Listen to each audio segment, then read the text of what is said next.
Good morning everyone, আমি Sulagna. Insights of মাইন্ডের নতুন একটি ব্লগে আপনাদের সকলকে অনেক অনেক স্বাগত জানাই। আজকের দিনটি ছিল শুক্রবার, জুন মাসের 13 তারিখ। এখন ওই সকাল 6:30 মতো বাজে। আমরা সকলে রেডি হয়ে বেরিয়ে পড়েছি। আমাদের আজকের গন্তব্য হচ্ছে গুয়াহাটি। যেহেতু আমাদের গাড়ি এখনো এসে পৌঁছয়নি, তাই আমরা বাইরে একটুখানি অপেক্ষা করছি। চলুন, গাড়ি এসে গেছে, এবার জিনিসপত্রগুলো তাড়াতাড়ি গাড়িতে তুলে ফেলা যাক।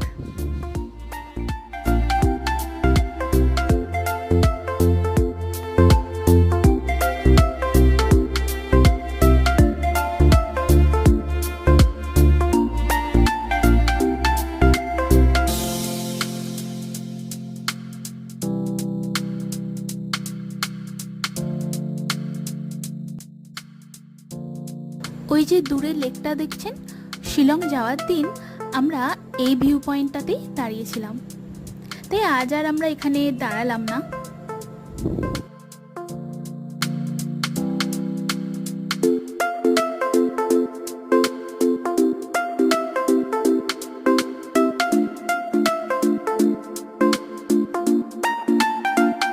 পৌঁছে গেছি আমরা গুয়াহাটি, আর কিছুক্ষণের মধ্যেই আমরা আমাদের গেস্ট হাউসে পৌঁছে যাব। আমরা আসলে একটা 3 BHK অ্যাপার্টমেন্ট ভাড়া নিয়েছিলাম। অ্যাপার্টমেন্ট বললেও ঠিক ভুল হবে, এটা আসলে একজনের বাড়ি। বাড়ির একতলায় ওনারা থাকেন, আর বাড়ির 3 তলাটা ওনারা ভাড়া দেন হোমস্টে হিসেবে। আমাদের হাতে যেহেতু বেশি সময় ছিল না, তাই ব্যাগগুলো রেখেই আমরা তাড়াতাড়ি করে কামাখ্যা মন্দিরের উদ্দেশ্যে রওনা দিয়ে দিলাম। কারণ শুনেছি মন্দিরে খুব ভিড় হয়, তো অনেকক্ষণ লাইন দিতে হবে, তাই যতটা তাড়াতাড়ি যাওয়া যায় ততই ভালো।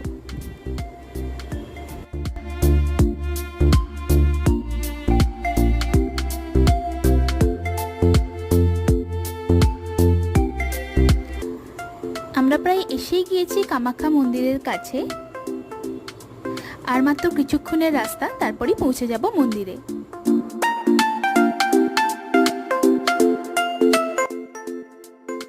পৌঁছে গেছি আমরা মন্দিরে। আমাদের পুজোর সামগ্রীও কেনা হয়ে গিয়েছে। চলুন এবার যাওয়া যাক।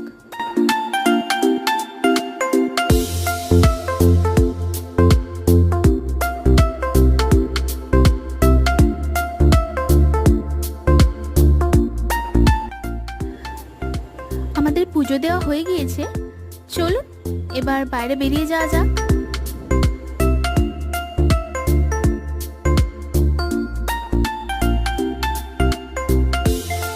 পুজো দিয়ে বেরিয়ে আমাদের সকলের খুব খিদে পেয়ে গেছিল, কারণ আমরা সকাল থেকে কেউই কিছু খাইনি। এই সামনেই একটা রেস্টুরেন্টে আমরা চলে গিয়েছিলাম দুপুরে লাঞ্চ করব বলে। যেহেতু এখন প্রায় ওই 12টা মতো বাজে, তাই ব্রেকফাস্ট করার আর এখন সময় নেই, তাই ব্রেকফাস্ট আর লাঞ্চটা আমরা একই সাথে করে ফেললাম। লাঞ্চে আমরা নিয়ে নিয়েছিলাম পুরি সবজি, ধোসা আর একটা ভেজ থালি। চলুন, লাঞ্চ করা হয়ে গিয়েছে, এবার ফেরত যাওয়া যাক।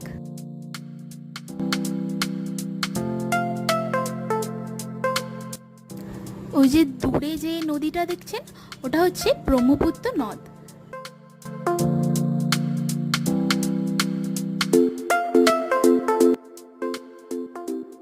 চলুন, পৌঁছে গেছি আমরা আমাদের অ্যাপার্টমেন্টে।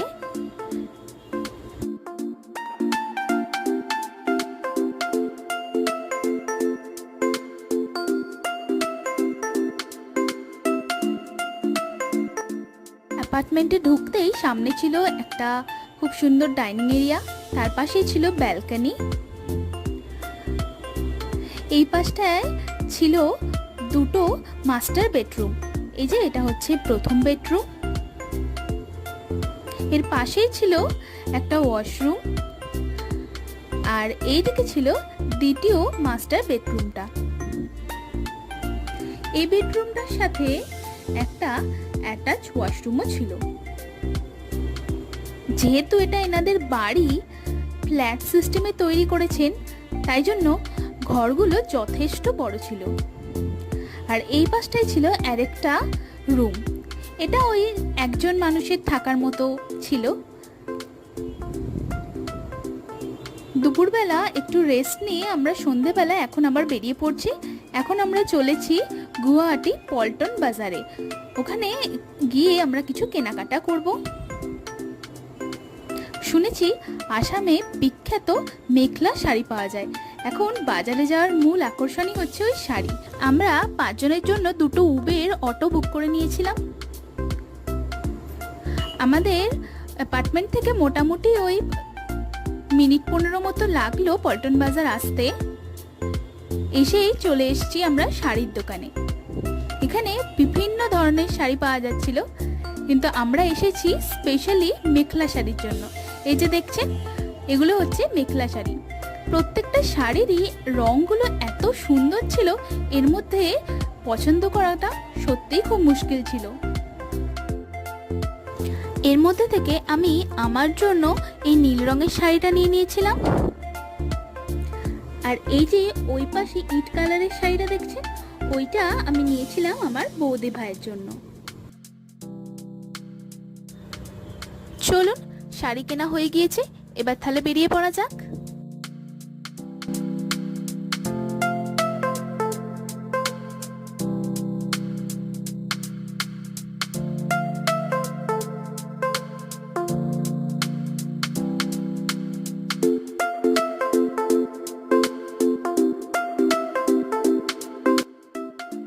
এরপর স্থানীয়দের জিজ্ঞাসা করে আমরা একটা খুব ভালো চায়ের দোকানের সন্ধান পেয়েছিলাম। এখন আমরা সেখানেই যাচ্ছি চা পাতা কিনবো বলে। আসামে এসে চা পাতা না কিনে তো বাড়ি যাওয়াই যাবে না।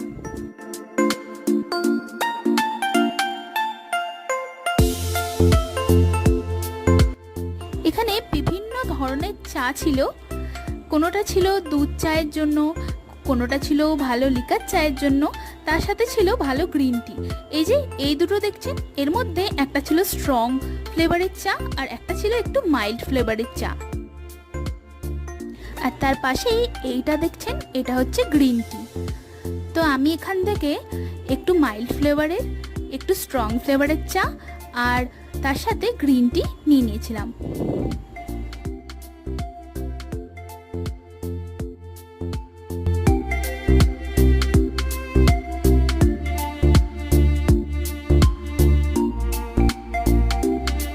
দোকানদার প্রত্যেকটা চায়ের প্যাকেটই খুব ভালো করে সিল করে তার উপরে কি চা রয়েছে প্যাকেটের ভেতরে সেটা খুব সুন্দর করে লিখে দিয়েছিলেন, যাতে পরে আমাদের বুঝতে কোনো অসুবিধা না হয়। চলুন, চা নেওয়া হয়ে গিয়েছে, এবার ফেরা যাক।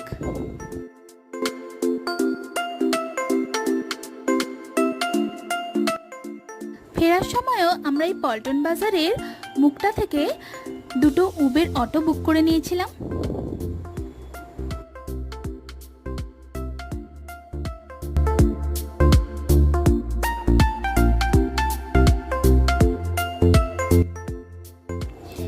এখন প্রায় রাত 10টা মতো বাজে। আমাদের ফিরতে যেহেতু অনেকটাই দেরি হয়ে গিয়েছিল, তাই সবাই শুয়ে পড়েছে। চলুন আমরা এবার ভেতরে গিয়ে তাড়াতাড়ি শুয়ে পড়ি, কাল অনেক সকালে উঠতে হবে, কারণ কাল রয়েছে আমাদের বাড়ি ফেরার ট্রেন।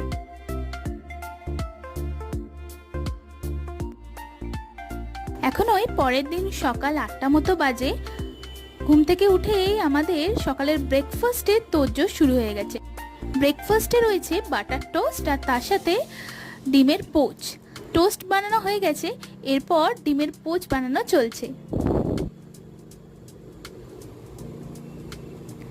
চলুন, আমাদের সবার ব্রেকফাস্ট কমপ্লিট, এবার বেরিয়ে পড়া যাক। এখন ওই 10:30টা মতো বাজে। আমরা একটু তাড়াতাড়ি বেরিয়ে পড়ছি। আমাদের গুয়াহাটি স্টেশন থেকে ট্রেন রয়েছে 12টা 20-তে, আর এই অ্যাপার্টমেন্ট থেকে গুয়াহাটি স্টেশনটা মোটামুটি ওই মিনিট 10 মতো লাগে। তবু একটু সময় নিয়ে বেরোচ্ছি, রাস্তায় জ্যাম থাকলে পরে যাতে কোনো অসুবিধা না হয় সেই জন্য একটু হাতে সময় নিয়ে বেরোনোই ভালো।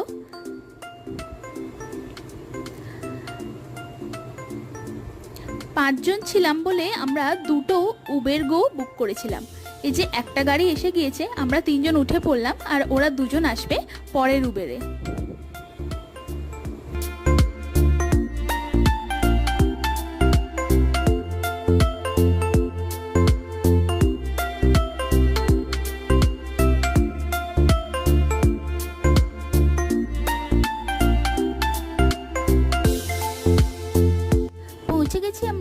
গুয়াহাটি স্টেশনে। চলুন এবার নেমে পড়া যাক। 1 নম্বর প্ল্যাটফর্মে আমাদের ট্রেন অলরেডি এসে গিয়েছে। চলুন এবার ট্রেনে উঠে পড়া যাক।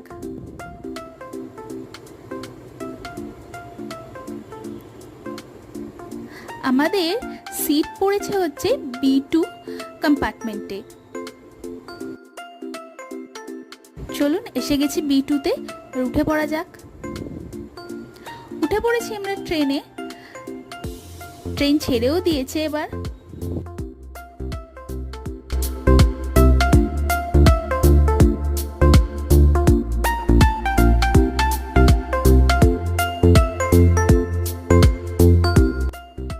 গুয়াহাটি স্টেশন থেকেই আমরা একেবারে লাঞ্চটা কিনে নিয়ে উঠেছিলাম।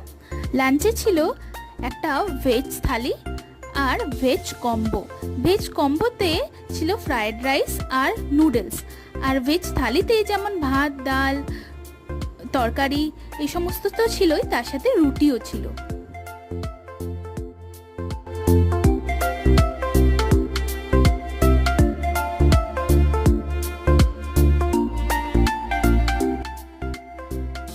এখন আমরা মানস নদী ক্রস করছি। নদীটা এতই বড় ছিল যে পুরো নদীটা পেরোতে প্রায় মিনিট 5 সময় লাগলো।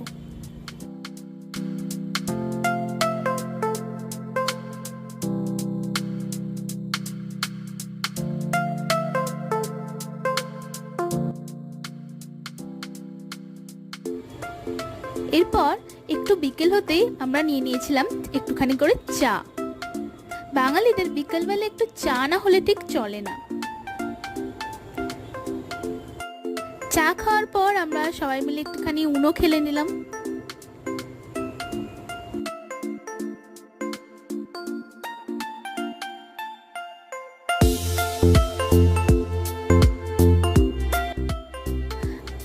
প্রায় এনজেপি স্টেশনের কাছাকাছি এসে আমরা আরেকবারের জন্য একটু চা নিয়ে নিয়েছিলাম।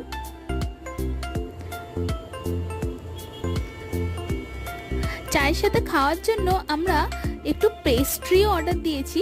এই যে এনজেপি স্টেশনে এসে পেস্ট্রিটা দিয়ে গেল জোম্যাটো থেকে।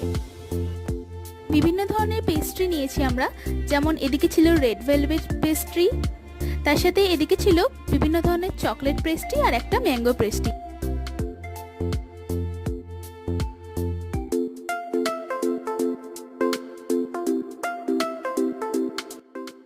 এখন ওই রাত 1টা মতো বাজে।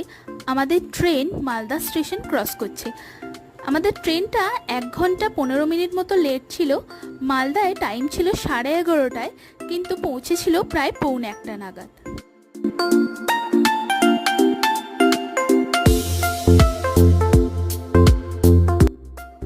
এখন ওই পরের দিন ভোরবেলা 5টা মতো বাজে আমাদের ট্রেন এই বর্ধমান স্টেশন ক্রস করলো। এখান থেকে আরো ঘন্টাখানেক মতো হয়তো লাগবে হাওড়া পৌঁছতে।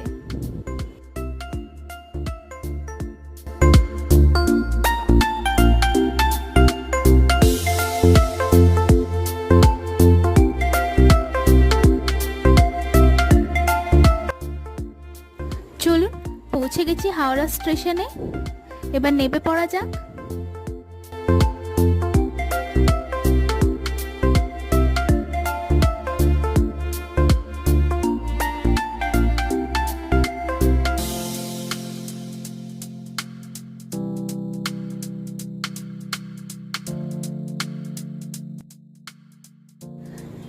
এবার যে যার বাড়ি ফেরার পালা। বেরিয়ে পড়েছি হাওড়া স্টেশনের বাইরে। হাওড়া স্টেশনের বাইরে থেকে আমি একটা উবের নিয়ে নিয়েছি।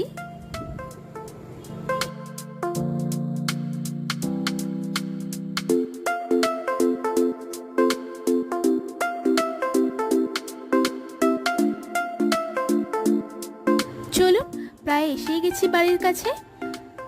আজকের ব্লগটা তাহলে এখানেই শেষ করছি। খুব শীঘ্রই দেখা হবে পরের একটি ব্লগে। ততক্ষণ পর্যন্ত সবাই খুব খুব খুব ভালো থাকবেন এবং সুস্থ থাকবেন।